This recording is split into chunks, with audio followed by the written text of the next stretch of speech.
Olá, gostaríamos de agora conversar com Daniel Plácido, um dos autores do livro Gnose Ocidental, e o artigo dele é sobre a antroposofia. Daniel, gostaríamos de saber em que contexto histórico e cultural surgiu a antroposofia. A antroposofia surge na virada do século XIX para o século XX e Steiner não era infenso às correntes culturais que estavam circulando na sua época. De um lado, nós temos o pulular de correntes como o positivismo, o evolucionismo, o irracionalismo filosófico, em autores como Haeckel, Darwin, Nietzsche, Comte, Marx, e Steiner considera o que estava acontecendo nos meios intelectuais formais, acadêmicos. Ele tinha uma formação acadêmica rigorosa nesse sentido. Ao mesmo tempo, ele não desconsidera o que está acontecendo nos meios esotéricos. É um período de renascimento do ocultismo na França, na Inglaterra, nos Estados Unidos, nomes como Eliphas Levi, nomes como a Madame Blavatsky, que fundou a Sociedade Teosófica nos Estados Unidos e depois foi para a Índia. Apesar de Steiner ter uma influência clara da teosofia de Blavatsky,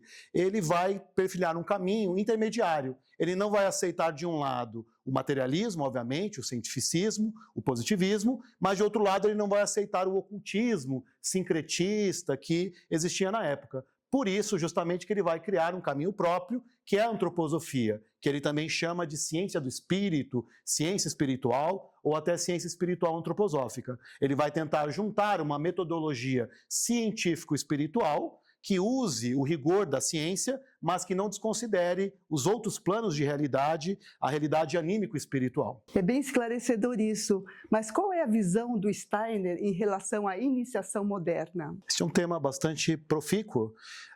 O tema da iniciação é um tema clássico dentro da tradição esotérica. A gente fala de iniciação nos mistérios antigos, por exemplo, as iniciações na Idade Média, os templários, a maçonaria depois. O Steiner não desconsidera o que a tradição falou sobre isso, mas ele vai se propor a reinterpretar esse tema. As tradições sempre falaram sobre níveis ou graus de iniciação. Steiner não desconsidera isso, ele coloca a iniciação como um processo cumulativo onde o sujeito desperta dentro de si os órgãos de percepção suprassensível. E a antroposofia pretende ser a metodologia que dá suporte a esse processo. O que ele traz de novo ao mesmo tempo é que a iniciação nas condições do mundo moderno, e ele faz um diálogo em cima da Rosa Cruz em torno disso, ela tem que ser uma iniciação livre, né?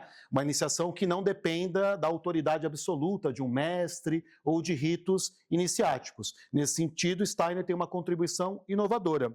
Ele também vai falar que, além da iniciação formal, tradicional, nós temos autores ou expoentes que não se enquadram exatamente naquela coisa de buscar uma iniciação com um mestre ou um grupo. Autores como Jacob Boehme, Swedenborg, que Steiner considera que não buscaram uma iniciação formal, mas tiveram a sua abertura espiritual através de uma influência da graça divina, por razões do seu karma peculiar. Ele faz uma tipologia em cima disso. Ele fala, por exemplo, que Jacob Boehme é atraído pela esfera sutil do Sol. Ele é o tipo solar. Swedenborg é atraído pela esfera sutil de Saturno. Ele é o tipo saturnino. Além disso, Steiner reconhece, ainda existe no mundo a tradição oriental, que vai pedir uma fidelidade absoluta ao mestre e à autoridade dele. Existe também o caminho antigo, que não é mais adequado à nossa época, do cristianismo místico, onde o neófito ele desenvolve dentro de si os estigmas de Cristo, dentro de um caminho mais devocional.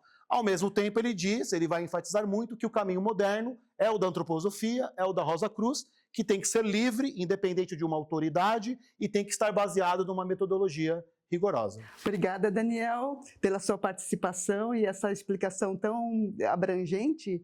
E convidamos todos a ler o artigo do Daniel sobre a antroposofia no livro Gnose Ocidental.